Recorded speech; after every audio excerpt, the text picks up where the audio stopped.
Bienvenue sur Africa 24 dans cette nouvelle édition de l'Africa Tonight. Voici les titres de l'actualité.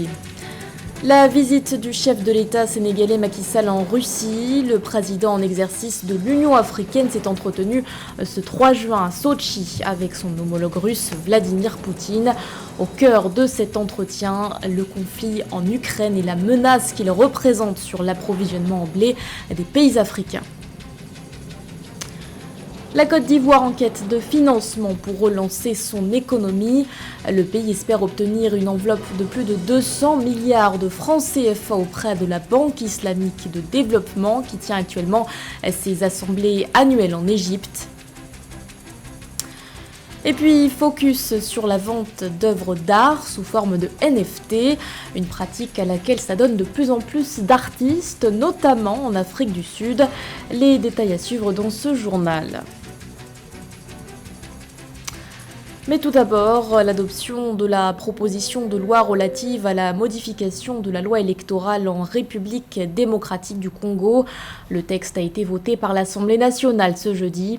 Un vote marqué par l'absence de l'opposition qui a refusé de prendre part à la séance.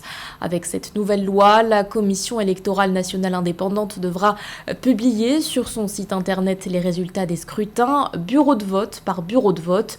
Autre point de ce texte, il entend promouvoir la représentation des femmes au sein des circonscriptions. Mais pour le G13, le groupe regroupant des parlementaires et des représentants de la société civile à l'origine de cette proposition, ce texte a été dénaturé. Alors que la guerre en Ukraine ne cesse de prendre de l'ampleur, le chef de l'État sénégalais Macky Sall s'est entretenu ce vendredi 3 juin avec son homologue russe Vladimir Poutine.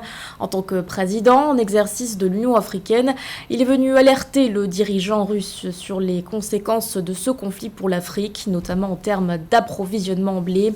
Dans ce contexte critique pour le continent, le chef de l'État sénégalais appelle à la libération des stocks de céréales bloqués en Ukraine à Ménéji. Les pays africains sont aussi victimes de la guerre en Ukraine. Voilà ce qu'a affirmé ce vendredi 3 juin le président sénégalais et président en exercice de l'Union africaine, Macky Sall. Une déclaration faite dans le cadre d'une visite officielle en Russie.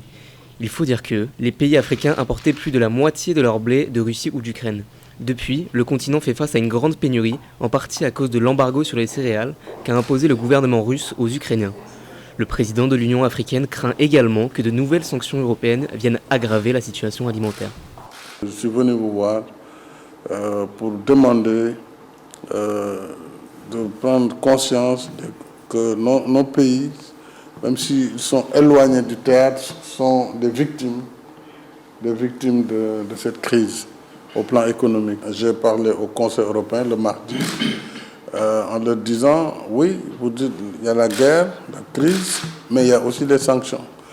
Et il faut que nous travaillions ensemble sur les deux registres pour que tout ce qui concerne déjà le volet alimentaire, céréales, engrais, soit vraiment hors de sanctions. Travailler ensemble, c'est en effet la ligne directrice qui régit les relations entre la Russie et l'Afrique depuis plusieurs années.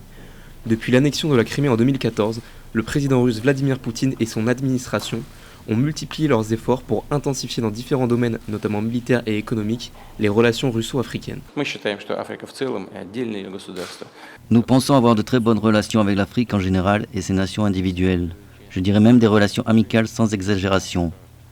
L'Afrique dans son ensemble a un énorme potentiel et sur cette base nous continuerons à développer nos relations avec l'Afrique et ses nations individuelles. Et c'est dans cette dynamique que le président Poutine se dit prêt à faciliter le transit de céréales, à condition que l'Europe lève l'arsenal de sanctions et procède au déminage des ports ukrainiens. Et c'était un sujet de Robin Lozano. L'actualité, c'est aussi ce nouveau sommet extraordinaire de la CEDEAO au Ghana. Les chefs d'État sont attendus à Accra ce samedi 4 juin. Un rendez-vous qui sera une nouvelle fois consacré à la situation politique en Guinée, au Burkina Faso et au Mali, qui ont connu des coups d'État orchestrés par des militaires. Les dirigeants de l'organisation sous-régionale devraient de nouveau plancher sur la durée de la période transitoire, alors que les autorités maliennes ont finalement acté une transition de 2 ans. Elle pourrait, d'après certaines sources, être revue à la baisse. Le Mali espère ainsi obtenir une levée des sanctions économiques imposées par la CEDEAO. En restant en Afrique de l'Ouest, où l'armée burkinabé indique avoir neutralisé au cours de ces 2 semaines plus de 100 terroristes. Une information divulguée par le commandant des opérations du Théâtre national, le lieutenant-colonel Yves-Didier Bamouni, lors d'une conférence de presse donnée ce vendredi. Parmi les assaillants neutralisés figurent notamment 2 chefs décrits comme influents. L'un d'entre eux est Tidiane Djibrilou Diko. D'après la même source, il a été neutralisé, je cite, lors de frappes aériennes dans les environs de Tongo-Mayel. Écoutons-le. Les forces de défense et de sécurité ont poursuivi leur offensive contre les groupes armés terroristes sur plusieurs parties du territoire national.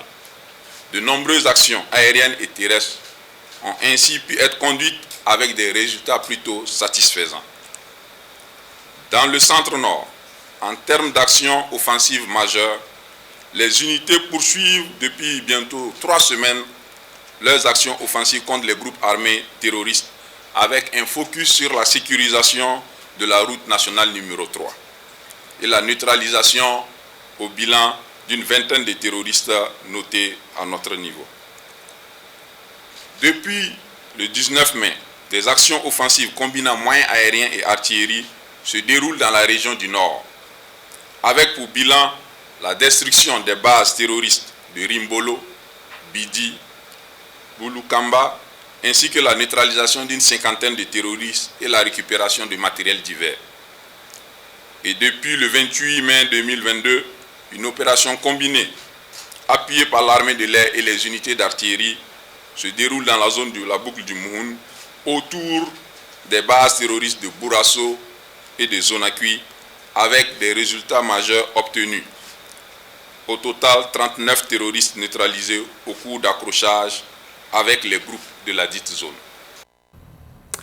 Alors que les assemblées annuelles de la Banque islamique de développement se poursuivent en Égypte, la Côte d'Ivoire a profité de ce rendez-vous pour lancer un appel à ses partenaires. Le pays a présenté un plan de développement en vue de relancer son économie mise à rude épreuve par la pandémie de coronavirus. Les autorités espèrent obtenir de la part de l'institution un financement de plus de 200 milliards de francs CFA. Les détails avec Mahamat Ramadan et Christian Djimadou.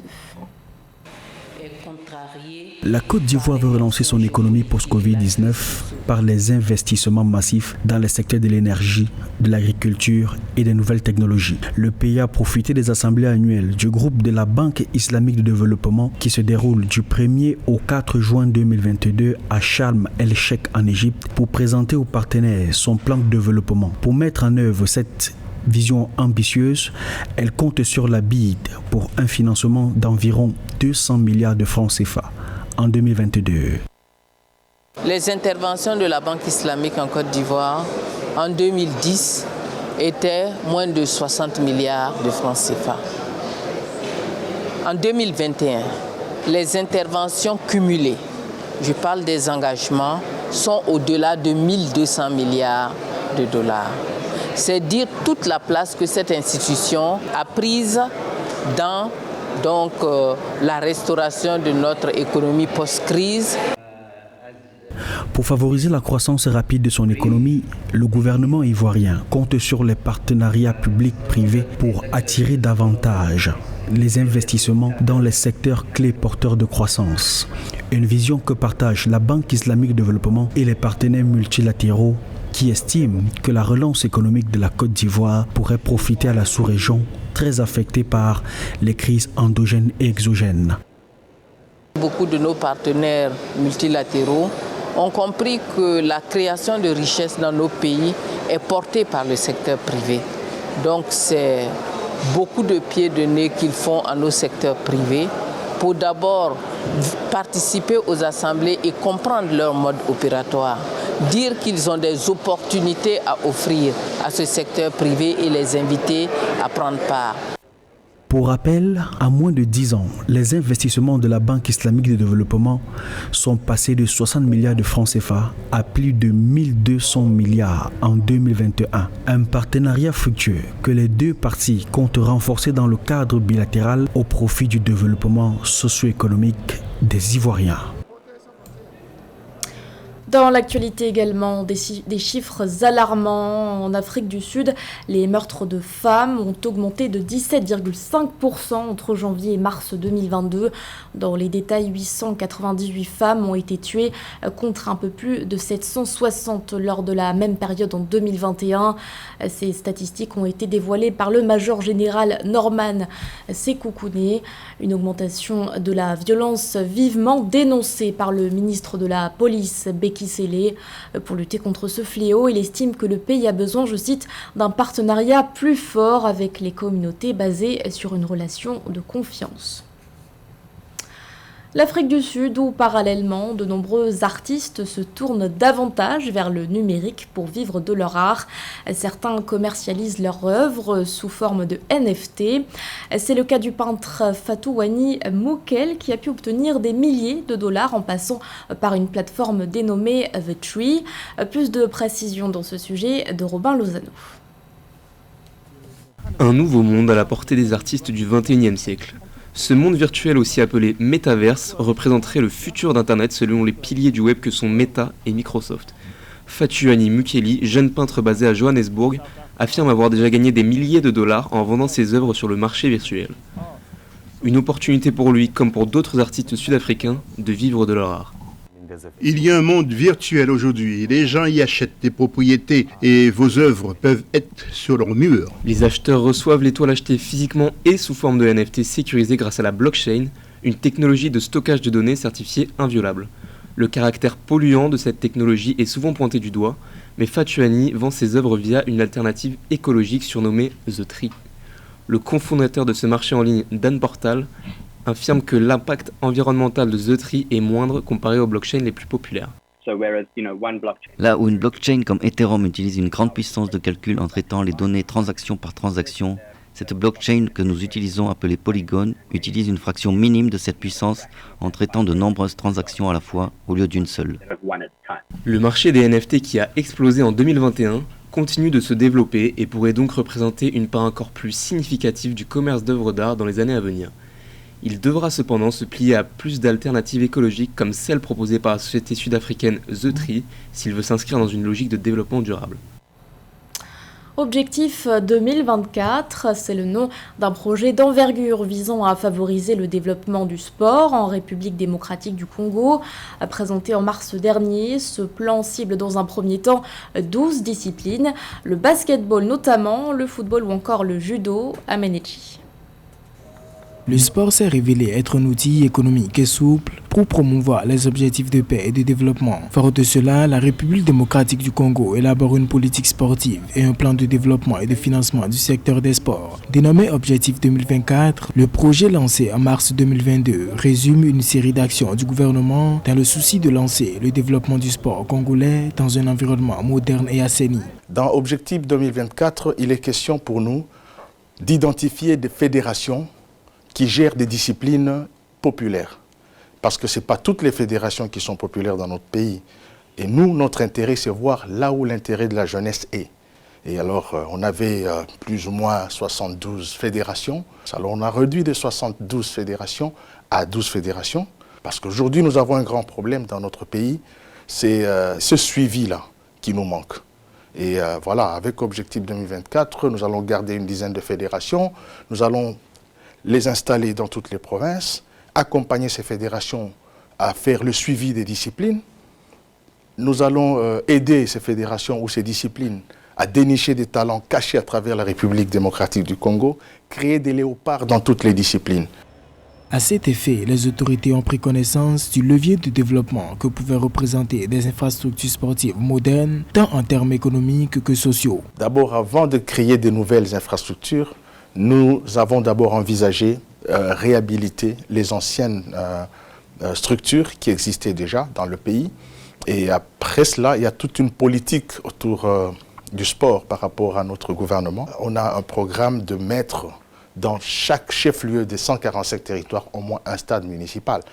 D'après le dernier rapport sur les états de suivi budgétaire de l'année 2021, le gouvernement de la RD Congo a alloué plus de 68,8 milliards de francs congolais, soit plus de 34,1 millions de dollars américains pour le secteur des sports et loisirs. Ce journal a été réalisé par l'ensemble de la rédaction. Merci de votre fidélité. L'actualité continue sur Africa 24.